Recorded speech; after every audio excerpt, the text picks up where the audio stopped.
Günaydın arkadaşlar. Yine bir karlı sabah uyandık. Zeus ve Zeyna.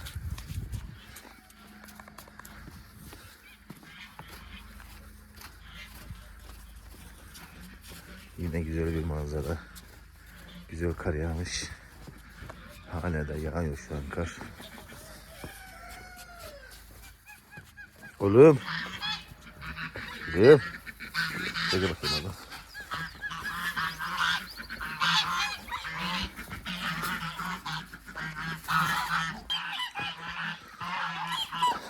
Küpeliyim. Oğlum. Çok güzel. Bugün biraz yeşillik vereceğim hayvanlarıma.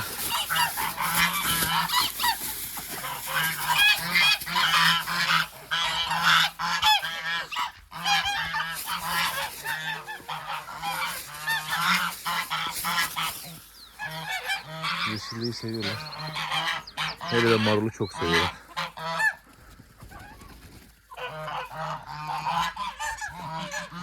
Yine güzel bir atmosfer. Güzel bir görüntü. Hepsinin yeri. Neşesi gibi.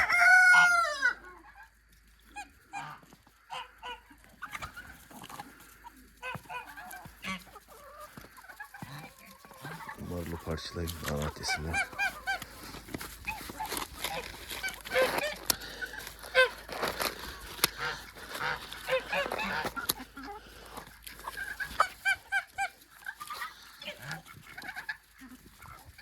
Çok soğuk yok. Hava yumuşak. Kar zaten çok yumuşak belli. Bak kızım. Küpeli. Küpelere bak.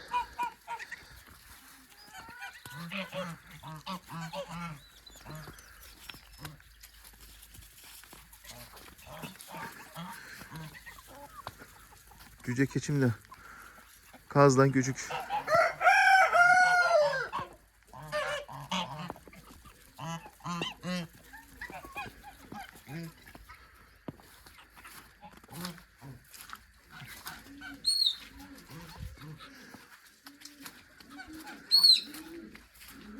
Kekliklerim burada. İçeri yabani kuş girmiş arkadaşlar. Onu biraz sonra salarım dışarı doğaya. Çünkü o doğa hayvanı. Buraya alışkın değil kafese.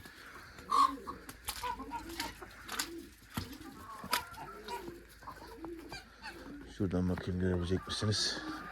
Kanaryalarımın içine girmiş. Kafesin içine kaçtı.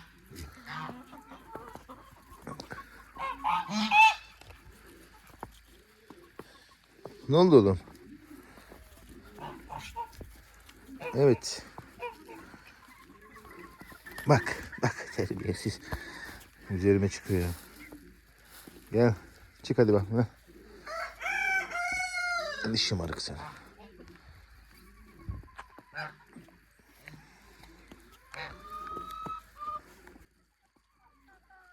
Şımarık.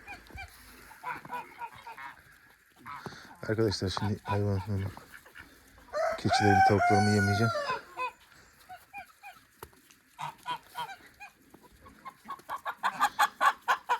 Kazın hareketlere bak.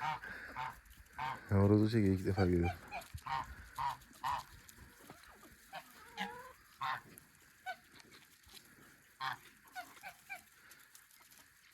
Maşallah bir anda bitirdiler yeşillikleri.